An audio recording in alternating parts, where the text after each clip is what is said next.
Welcome to Future Talk. On today's program, we're going to talk about mobile apps and mental health. The smartphone has proven to be an incredible platform that enables us to do all kinds of things that we could never do before, and now it's extending its reach into the field of mental health. I have two guests. Julia Hoffman is a clinical psychologist and mobile apps lead at the Department of Veterans Affairs, where she develops apps to help veterans with post-traumatic stress disorder, as well as other mental and emotional difficulties. Nicholas Chapa leads the mobile team at the Stanford Persuasive Technology Lab, where the goal is to find ways to enable people to overcome destructive behavior patterns and develop positive and healthy ones instead. He was inspired to get into this work because of his desire to empower people all over the world. Julia, Nick, welcome both of you to the program. Thank you. Julia, before we talk about your apps, maybe you could give a little bit of background on post-traumatic stress disorder. What is it, and what is the general approach for treating it?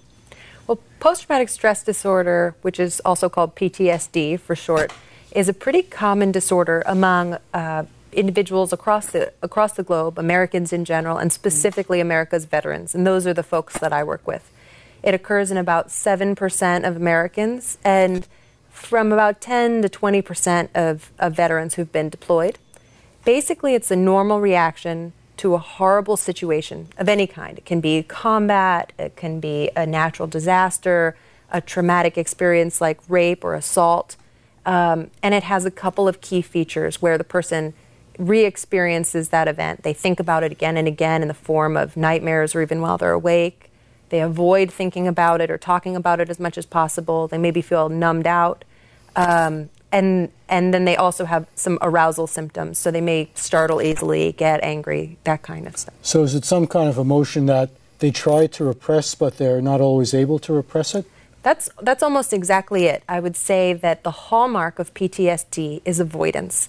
So most of the most effective treatments for PTSD see PTSD as a disorder primarily of avoidance, where a person really wants to get away from this very unpleasant series of thoughts, and they want to put that event behind them. And in doing so, they work so hard to stay away from it that they never actually really process it. Most of the effective treatments, which luckily there are at least two that we provide in the Department of Veterans Affairs, are based on the concept of needing to work through that trauma and really experience it or expose yourself to it in order to get past it. Do most people respond well to the treatment? The people who get those treatments do respond well, yeah. They have excellent rates of success. So those are prolonged exposure therapy and cognitive processing therapy. Both are forms of cognitive behavioral therapy, and they happen in treatment with a trained behavioral provider, either one-on-one or in groups. And can you get rid of it so it's gone for good, or is there always a danger that it's going to come back again?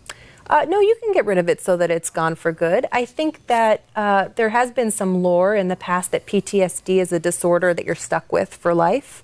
And that comes from a previous era before we had the excellent science that we have now. And we're really actively engaging veterans in care that's specifically designed to move them through the trauma. Now, you're developing mobile apps to help people with PTSD. Do you have any apps that are actually in use? Yes. We have the PTSD Coach, which was the first of its kind, which has been available since April of 2011 on the iTunes Store and also on Google Play. And so I can actually demonstrate that one for you now. Okay, you have an iPad sitting right here, so maybe we could just bring up the iPad and take a look at how we can deal with PTSD.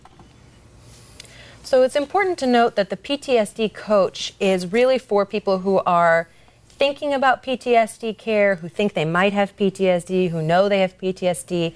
They may be veterans, they may not be. It's for a very broad swath of the population. And so we tried to make it match up with some of the most important elements of cognitive behavioral therapies that we found to be effective. So is this designed to help people determine if they have PTSD? Yes, that's part of it. So the first area is this learn area, and you can just get the basics. Learn about PTSD. What is it? How do I know if I have it? What are the basics about who develops it and why it develops? And you can also learn about professional care. For some people, they think they have PTSD and they may not be willing to engage in care. For veterans, that's mostly for reasons of stigma or just the logistics of getting to mental health treatment. So this hopefully demystifies the treatment a bit for them so that they can then move into treatment if they need it.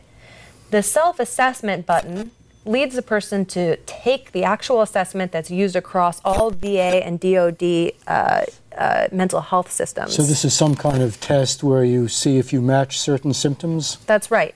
So it's 17 items. It's called the PCL, the PTSD checklist. And it is the validated measure that's been used in most research for PTSD and as a monitoring measure across both federal systems. You can track your history so you can see how you're doing over time, and you can schedule assessments to track how you're doing and come back in the future. I'm going to skip to the last button for a second, which is find support. What we find is that sometimes all people need in order to get the care that they need is a little bit of a nudge. So we found that if you hit this Get Support Right Now button, you can actually just call 911, or you can call the Veterans Crisis Line, which is our suicide hotline, or you can contact people that you've set up from your own contact list, from your own phone or device. It may seem a little bit silly to have these things pre-programmed in, 911. Why wouldn't a person just call that on their phone if they already are holding a phone, right? But what we found is actually that people have called the Veteran Crisis Line and said, my phone told me to call. I don't know what's wrong. I'm really upset. My phone told me to call. So it's working. It makes it easier. Right. It makes it very obvious, and sometimes that's all you need when you're really distraught is a nudge in the right direction, in the direction of some positive coping behavior. You can also find professional care in this last button. You can find professional care in the VA or DoD systems or abroad. So that would be a directory where you could look up somebody who matched your specialty or right. There's direct links to PTSD specialty programs. There's links to SAMHSA programs for people who maybe aren't veterans, et cetera. Now, is this app finished, or do you have ambitions to add more and make it do more? Well, so the third button is the most important one. I'm going to show you that, and then I'll tell you, because I think Nick is a critical part to our desire to do more with it. Okay. In the Manage Your Symptoms button, you can tell it whatever's wrong with you. I'm worried and anxious. I give it a score, and it gives me something to do. Something that's pretty innocuous like this. Maybe I don't like it. I give it a thumbs down, and I want a new tool. I can keep going and getting new tools until I find something that I really like. This will go through a whole animated progressive muscle relaxation with audio so that I can really calm down if I need to in the moment. So the goal of this is essentially to get the person to relax. Right, exactly. PTSD patients said, we just want something to do in the moment when we're stressed, wherever we are. So this was our version 1. We based it on feedback from about 80 veterans saying what it was they did and did not want in the initial feature set. And we really do hope to gather as much feedback as possible in order to make version 2.0 even more focused on what the veterans with PTSD actually need. Now, is the main treatment relaxation? And if so, is there any reliance on pharmaceuticals for that, or is it all just kind of mental relaxation? Well, everything that's in here is based on cognitive behavioral theory. It's all going to be something that the person is going to do for themselves with no pharmaceuticals. That kind of thing, really, we tend not to try to deal with via an app because we can potentially have some safety concerns. When you talk about cognitive therapy, does that mean that you're asking the person to basically reframe the trauma in his head, getting, looking at the initial trauma in a different way, which makes it seem less threatening?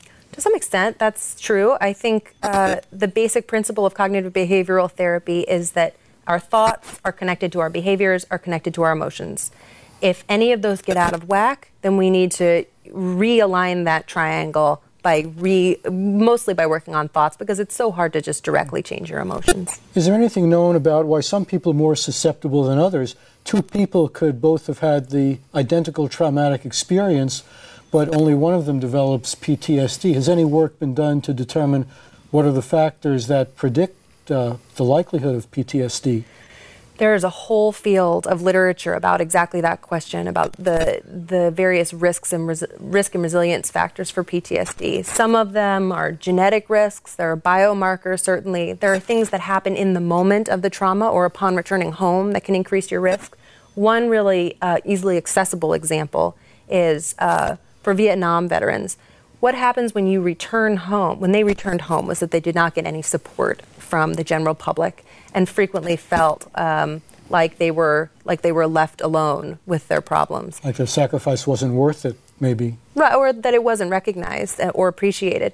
And that experience could actually lead to greater incidence of PTSD, that lack of social support following a trauma. But gender, all kinds of things can contribute to whether or not a person actually gets PTSD. But you're right, as well as what kind of trauma. If a person is a prisoner of war, they have a huge likelihood of getting PTSD, versus if they're in a car accident, it may be significantly less likely. Okay, great. So we're going to be talking some more a little bit later, but now I'd like to turn my attention to Nick. Nick, you work for something called the Stanford Persuasive Technology Lab. What exactly is that all about? That's correct. The best way to think of us is where computer science, psychology, and design intersect. We're hoping to build experiences, devices, and products that change behavior over time. We like to focus on positive and empowering behaviors. We have a peace innovation lab, a calming technology lab, and every year we have a mobile health conference helping people to create pro-social and positive behaviors. Now, are these behaviors where the person recognizes that their behavior is bad and they want to change it to be what you recommend for them? In terms of willingness to change behavior, we go across the spectrum. It's easiest to design for people who would like to change, and then we just provide a framework to give them that. But sometimes people are unaware. Sometimes, like in the case of an insurer and a population, we'll then help the insurer guide their population towards a certain method and mode of behavior. Well, what's the basic method of changing people's behavior? Do you just say, well, here's how you ought to behave? They say, gee, I never thought of that. What a great idea. The metaphor we like to use most is thinking of it like cooking, preparing a meal. There are a number of different dishes, a number of different courses, and you have to focus, what would you like? Is it an appetizer? And we think of that, which kind of behavior, for how long? Are we changing one behavior for one day, a behavior over 6 weeks? At what length? And are we increasing or decreasing? Are we erasing or adding a behavior? That's how we compartmentalize. Could you give an example of a specific type of behavior that you try to change? And is it a question of eliminating behaviors or adding new behaviors, or a mixture? When it's left to us, we would always add a new behavior. Much harder to erase behaviors. So we like to layer on a new positive behavior. For instance, run half a mile once a week. That would be something that we would take on, because we know that's a reasonable goal and an amount of time that we feel comfortable designing for that's realistic for a person who may not be running. Well, what if somebody wants to quit smoking, say?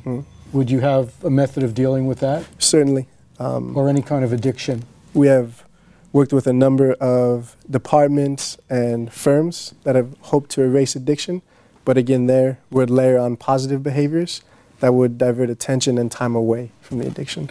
Now, you're the mobile team lead at the Stanford Persuasive Technology Lab, so does that mean you're creating mobile apps that people can use on their smartphones to change their behavior? I'll give a brief overview of the lab. We have undergrads, graduate students, postdocs, visiting professors, and industry partners. So all of us have a myriad of skills. I bring together different skill sets, developers, designers, and information engineers, and we'll team together or partner outside in industry and say, based on the methodology that we have learned within the lab, and take that and build apps that change behavior. So what would a typical app look like? Let's say I wanted to quit smoking, so I got this app. What would it do to get me to do that?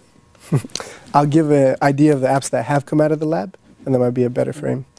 We have had founders of Instagram, the recently purchased photo sharing app. Lark, you have a device on your wrist to track your sleep. Pulse, bring together a number of different news sites and feeds onto device. For Info, one of the leading mobile advertisers, and the 500 Startups Incubator. The hallmarks of them are simple, very few slides or screens, and a lot of personalization to the person. So as few clicks as possible, relevant to the user, and that embeds and creates a habit. Now, is there some kind of groundbreaking psychological insights behind this? Because I think the mobile technology is not the critical thing. No. The technology is the easy part. The understanding of the behavior is the real critical part. And our stance that we take is it's different for each product, each user group, each time. So I've had instances where a certain directive, say saving money more often, in a certain population, in my case was Spanish speakers, the same directive with the same group but a different geographic area, the same learnings didn't hold. So it's so many factors that are different. Each time we have to learn, with each new group of users.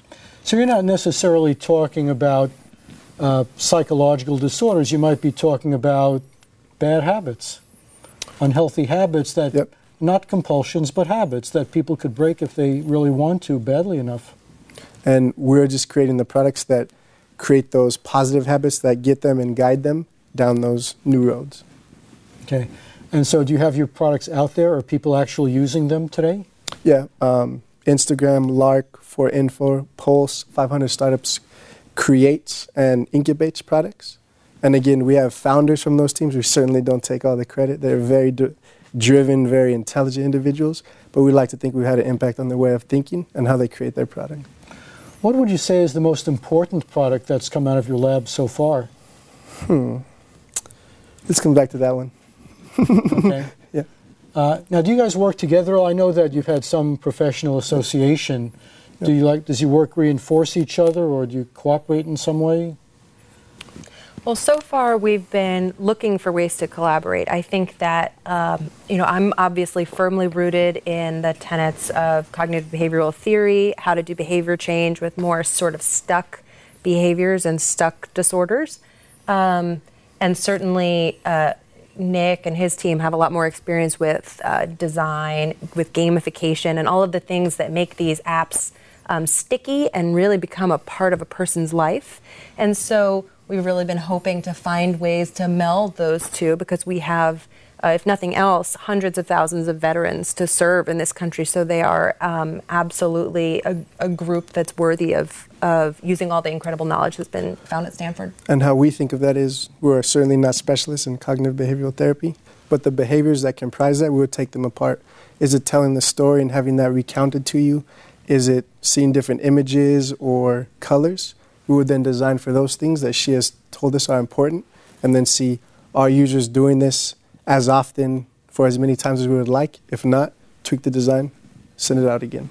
Is it important to make the design kind of fun so that people want to use it? Because I've seen some apps where you track your health and you enter different health parameters every day, but most people don't enter those parameters when they feel well.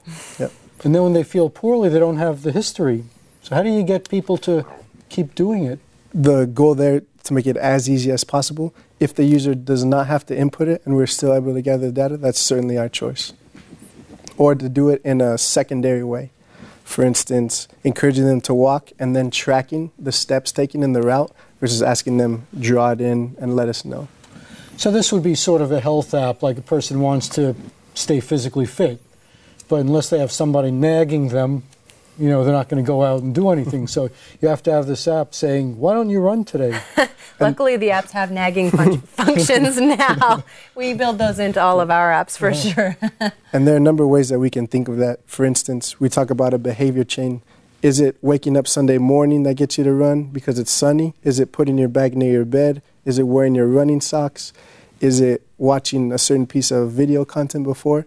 We don't know at what point, but we would test, hey, if I have my running shoes by the bed and I know the route, is that going to get me to go? We would test all those different hypotheses. Now, do these apps involve social networking, or is it just you and the app?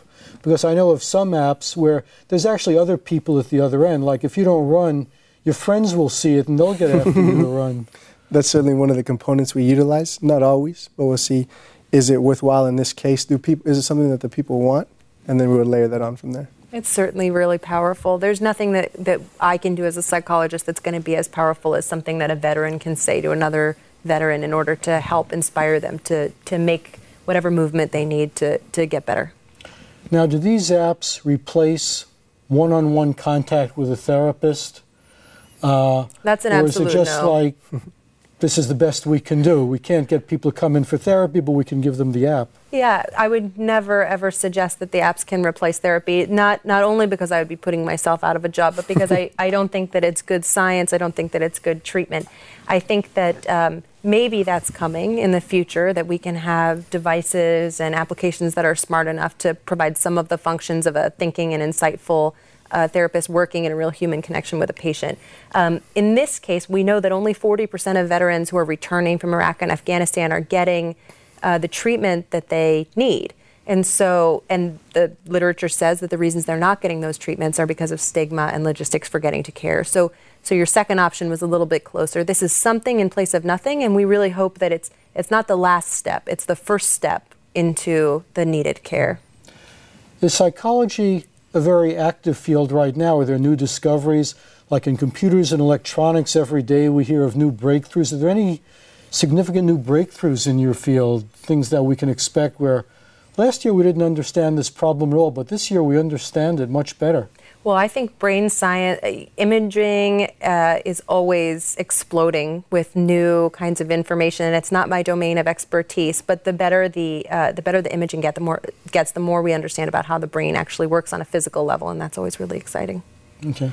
On the mobile handset side, what we're finding is how people are interacting with their device, how intimate that is. We're definitely learning and crystallizing them at statistically relevant data sets. Say AT&T, international carrier, they know, hey, at these times, 6 p.m. to 8 p.m., these are peak times, and then we can gain insights from those large data sets. So I would say learning about behavior in those ways has definitely shot up from the new tech tools and the analytics platforms. So you're able to track the way people use the app. Mm-hmm. Some people might consider that a reason not to use it. Maybe they don't want to be tracked. I don't want some government snoop to know that I'm looking for help at 3 o'clock in the morning. I think that's right. We, in our initial conversations with veterans, that was one of the things they were most concerned about, was ensuring that there are no location-based services in this initial version of PTSD Coach, and in making sure that nothing that they were saying is reported back to anybody they don't want it to be. And so this app is entirely independent, and as are all the rest of the suite of apps that I'm in charge of. Now, you've said that you've done a lot of work with PTSD, but you've also been involved with other types of disorders as well. Can you say anything about some of the other things you're working on or some of the other apps that you're developing? Sure. Well, PTSD is rarely seen on its own. It often overlaps with other disorders. Most disorders are that way. So things like depression overlap with PTSD quite a bit. Things like substance abuse, so alcohol or drug misuse, can overlap with PTSD.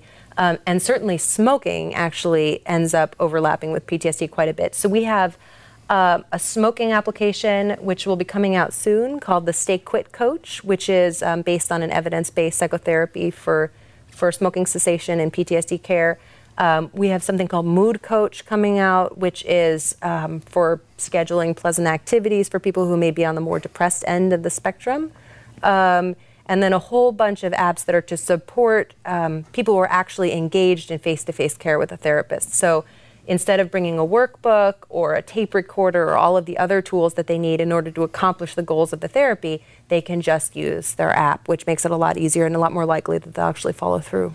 So even though you work for Veterans Affairs, I take it that these apps have a more general use in the general population. Well, I'm a civil servant. I believe that my personal mission and the mission of the National Center for PTSD are to serve anybody who needs help, and so absolutely everything we build is for everyone. So where do you get the apps? You just go to the App Store and download it? That's right. The apps that are available now are all on iTunes and Google Play, and as they come out, they will continue to be loaded there. And how would you find it? What would you look for? Well, you can just look for the U.S. Department of Veterans Affairs and see all of the apps that are published by our shop there.